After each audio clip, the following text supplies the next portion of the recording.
시편 21편에 있는 말씀인데요.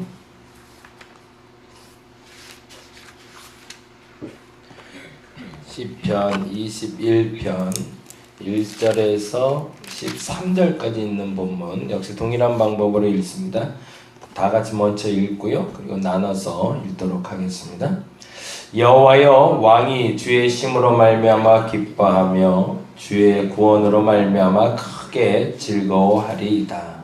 그의 마음의 소원을 들어주셨으며 그의 입술의 요구를 거절하지 아니하셨나이다.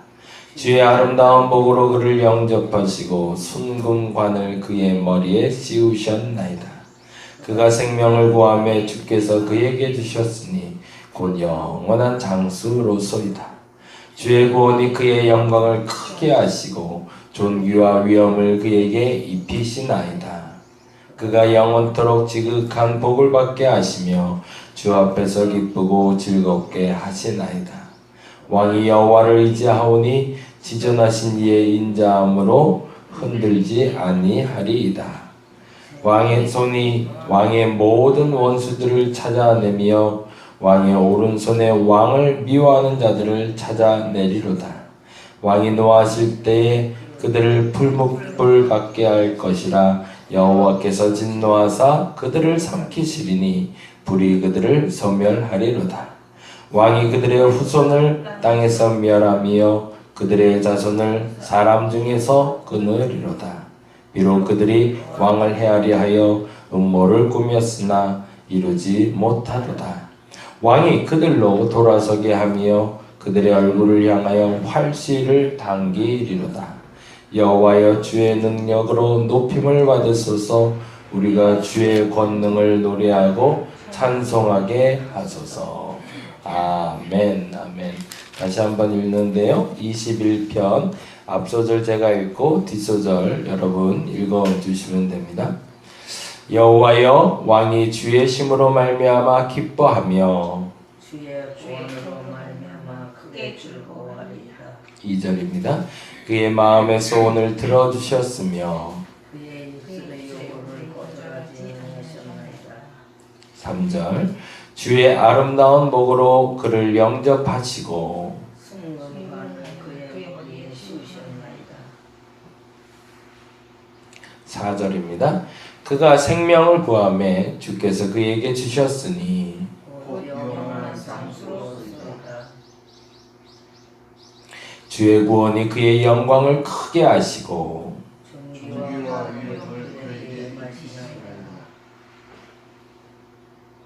그가 영원토록 지극한 복을 받게 하시며 주 앞에서 기쁘고 즐겁게 하시나이다.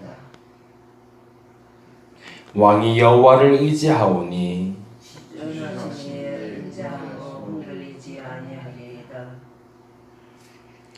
왕의 손이 왕의 모든 원수를 찾아내며 왕의 손이 왕을 미워하는 자들을 찾아내리로다. 왕이 노하실 때에 그들을 풀무불 같게 할 것이라. 여호와께서 진노하사 그들을 삼키시리니 불이 그들을 소멸하리로다. 왕이 그들의 후손을 땅에서 멸하며 그들의 자손을 사람 중에서 끊으리로다. 비록 그들이 왕을 헤아리 하여 우주가 수확을 쓰나 이루지 못하고 왕이 그들을 돌아서게 하며 그들의 얼굴을 향하여 활시를 당기리로다. 여호와여, 주의 능력으로 높임을 받으소서. 우리가 주의 명령을 노래하고 찬송하게 하소서. 아멘, 아멘.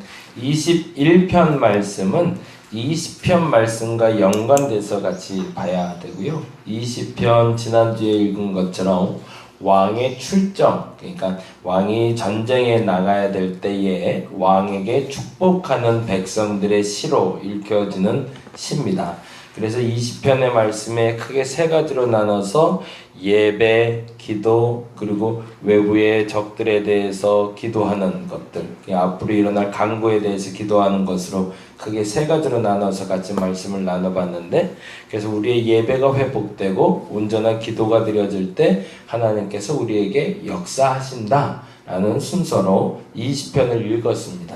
그러니까 왕에게 기도할 때 전쟁에서 이기고 오소서라고 기도하는 것도 중요하지만, 전쟁에 이기게 하신 분이 여호와 하나님이십니다. 당신은 그거 알고 나가셔야 됩니다 라고 말해주는 게 첫째. 그리고 그 안에서 기도하시는 게 맞습니다. 그리고 그 안에서 기도한 대로 응답되는 것이 맞습니다 라고 말하는 게 20편이었다면, 이 20편의 말씀에 연관돼서 이제 그 왕이 전쟁에 나갔다가 돌아온 다음에 전쟁에 승리한 왕을 위해서 찬양해주는, 그래서 더 정확히는 왕이 승리하고 돌아온 것에 대해서 하나님께 감사하는 시가 바로 21편의 시가 됩니다. 그러니까 20편은 전자로 왕이 전쟁에 나가기 전에 하는 시편이라면, 21편은 전쟁에서 승전보를 울리고 돌아오는 왕에 대해서 읽어주는 시가 되는 거죠. 그 중에 21편 1절에서 7절까지와 그리고 21편 8절에서 13절 두 가지로 나뉘게 되는데요. 21편 1절에서 7절은 전쟁에 이기게 하신 하나님께 찬양하는 거라면, 8절에서 13절은 이후로도 모든 원수 앞에서 왕은 승리할 것이다 라는 이야기를 하고 있습니다. 다시요.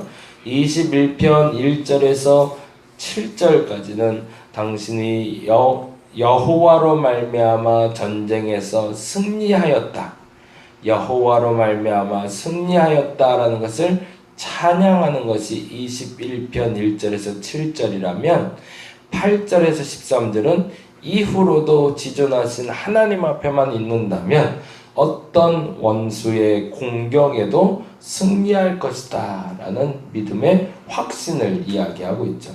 이건 이제 순서가 그렇게 되는 거죠. 우리가 하나님께 간구할 때 하나님은 그 기도를 반드시 응답해 주실 것이고, 그 응답해 주신 것에 대해서 반드시 하나님을 찬양할 수 있어야 되며, 그 하나님을 찬양하는 자에게 하나님은 반드시 이후로도 승리하게 하실 것이다.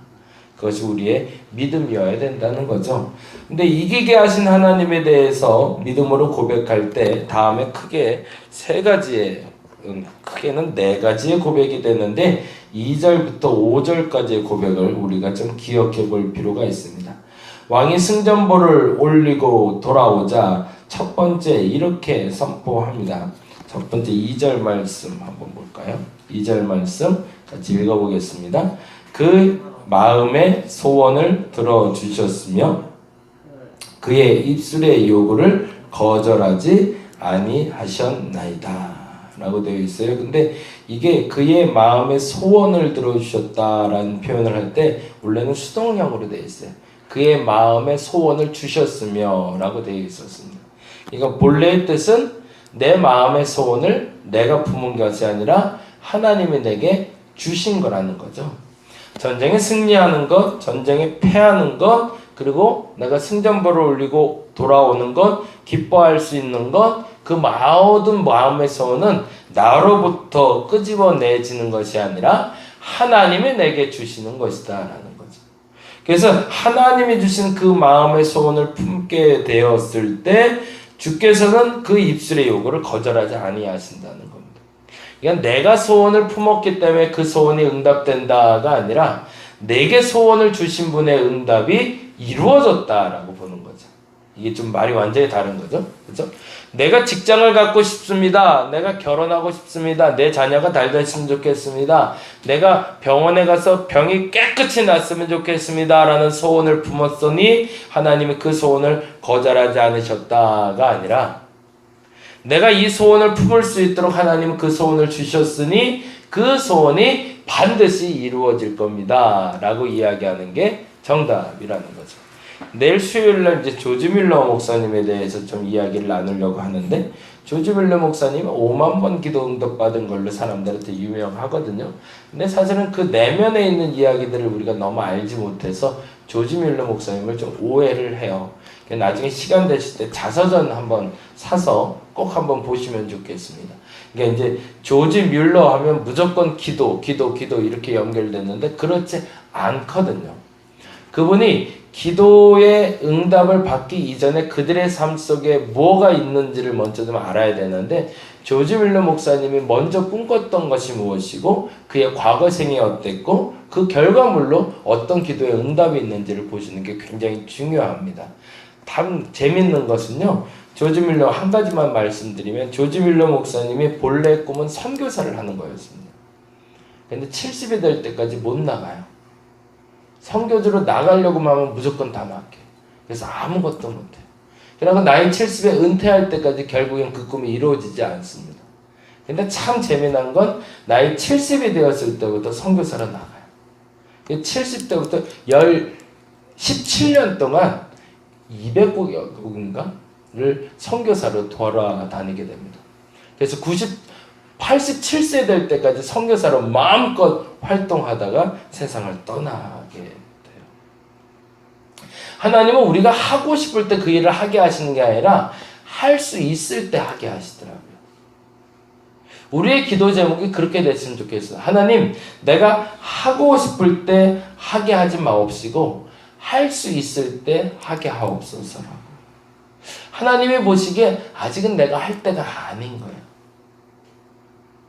꿈의 소원은 갖고 있지만 그 소원이 하나님이 주신 게 아니면 이루어지지가 않아야 됩니다.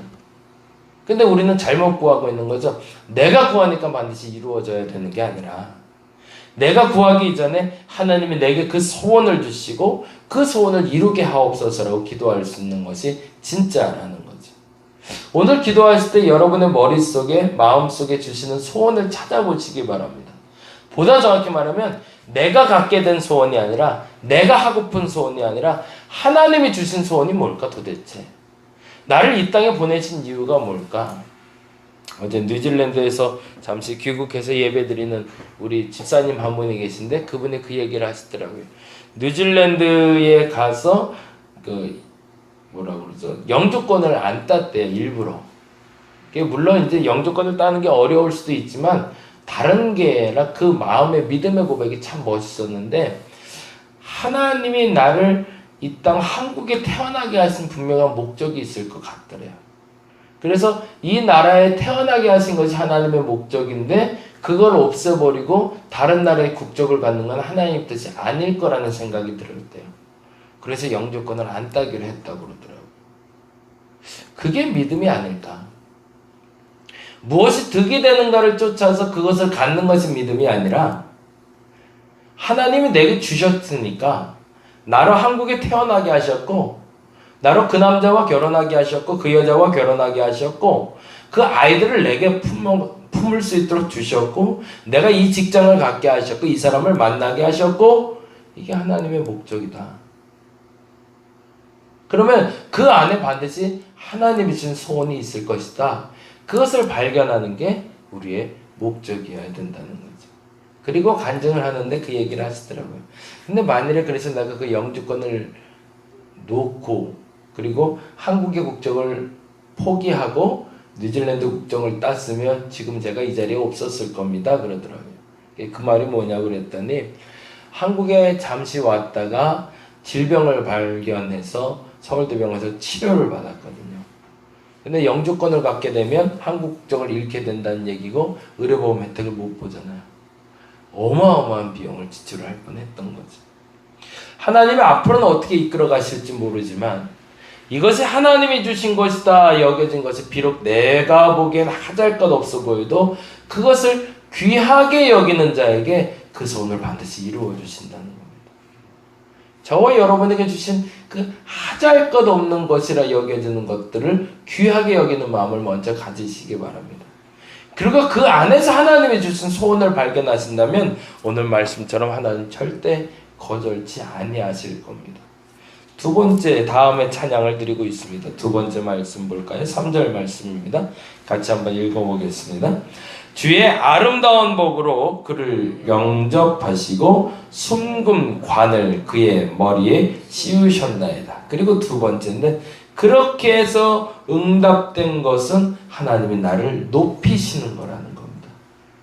하나님으로 나를 낮은 곳에만 임하게 하시는 분은 아니라는 겁니다. 가난하게 살게 하고 너로 사람들에게 무시당하게 하고 그게 내 뜻이 아니다라고 얘기하시는 겁니다. 하나님이 주신 소원을 내가 품고 그 품은 대로 기도하면 그 입술의 요구를 거절하지 아니하시는 하나님은 나를 높여주실 거라는 겁니다. 그리고 나서 4절에 이렇게 얘기합니다. 4절 말씀 같이 읽어볼까요? 같이 읽겠습니다. 그가 생명을 구하며 주께서 그에게 주셨으니 그 영원한 장수로 씁니다. 아멘. 그리고 나서 너무 중요한 건데 영원한 생명의 근원이 되신 주께서 나로 이 순간에 높아지는 것 외에 앞으로 영원한 삶으로 내게 보장해 주신다는 겁니다. 이게 순서가 그렇게 되는 거죠. 내가 하나님이 주신 소원을 품고 내게 주신 것을 귀하게 여기기 시작하면 하나님이 내게 주신 그 귀하게 여긴 것으로 말미암아 가장 좋은 것으로 내게 갚아주시는데 그것은 나를 높여주시는 일이며 그 순간 높이는 것뿐만 아니라 영원한 삶으로 나를 인도해 주신다는 거죠. 그리고 나서 마지막에 5절에 이렇게 이야기하고 있죠. 5절 말씀 같이 읽어볼까요? 주의 구원이 그의 영광을 크게 하시고 존귀와 위엄을 그에게 입히시나이다. 이 말을 다른 번역본은 이렇게 되어 있어요. 주님께서 영원한 복을 왕에게 내려주시고 주님께서 그와 함께 계시니 왕의 기쁨이 넘칩니다. 조금 다른 표현이 되죠. 다른 말을 표현하면 모든 복의 근원이 하나님이 되어 주실 것이며 주님은 영원히 왕과 함께 하실 겁니다. 라는 고백이 됩니다. 저와 여러분이 이 단계에 이를 수 있기를 간절히 바랍니다. 우리는 마지막에 이루고 싶은 것이 영원한 복을 누리고 싶은 겁니다. 하나님과 영원히 함께하는 것이 영원한 복입니다. 근데 이 복에 이르기까지 과정이 있다는 거죠. 첫째는 소원을 가지라. 어떤 소원? 내게 주신 것에 감사하라. 내게 주신 것이 하찮아 보일지라도 그 하찮아 보이는 그것을 소중히 여기며 그것을 귀히 여기는 순간 하나님은 그곳에서 가장 소중한 걸 내게 주실 것이다. 거절하지 아니하실 것이다. 그런데 그것이 그 하찮은 것이 잠깐 반짝이 아니라 나를 높이는 계기가 될 것이고 나를 높이는 계기가 된 그것이 나를 영원한 길로 인도하여 나로 그 영원한 복과 하나님의 함께 하심을 경험하게 하실 거라는 겁니다. 이 순서와 같이 내게 임할 주님의 복을 저와 여러분이 누릴 수 있기를 간절히 바랍니다. 하나님은 함께 하기를 원하십니다. 그리고 복 주기를 원하십니다. 근데 안타깝게도 내 소원을 주께 계속 구하고 있으니 이게 부딪혀서 결론이 나질 않는 거죠. 오늘은 그렇게 기도했으면 좋겠습니다. 두 가지. 내게 주신 게 뭘까? 하나님이 나로 이 땅에 태어나게 하셨고 나를 지금 구하게 하셨고 내 손에 쥐어진 것이 뭘까? 그리고 그것을 먼저 감사할 수 있는 여러분 되시기 바랍니다. 그러면 그 안에서 진정 소중한 것이 응답되기 시작하고 응답되기 시작한 것이 여러분을 높여줄 겁니다. 그리고 영원한 길로 여러분을 인도해 줄 겁니다. 내게 주신 하찮은 것 그것을 내가 귀히 여기게 해달라고 그것을 말미암아 하나님이 주신 소원을 발견하게 해달라고 그렇게 기도하는 저와 여러분이 되시기를 간절히 바랍니다. 기도하겠습니다. 하나님이 내게 소원을 주셨습니다. 하나님이 내게 이루게 하셨습니다. 그런데 그것은 하나님이 주신 가장 소중한 것을 발견하는 것으로 시작이 되어집니다. 하나님이 내게 주신 가장 소중한 것이 무엇인지 알게 하여 주옵소서. 하나님 소원을 품게 하신 줄 믿습니다. 하나님이 내게 소원을 품게 하실 줄로 믿습니다. 가장 하찮아 보이는 그것에 보물이 숨겨져 있사오니 사랑하는 나의 자녀들, 사랑하는 내 남편, 내 상황, 환경 그 안에 있는 보물을 끄집어낼 수 있는 저들이 되게 하여 주시옵소서. 오늘 주님께 기도하며 나아갑니다. 그 기도의 깊이를 더하여 주시고 깨달음도 허락하여 주시옵소서. 감사합니다. 고마우신 예수님 이름으로 기도드렸습니다. 다 같이 기도하고 돌아가도록 하겠습니다.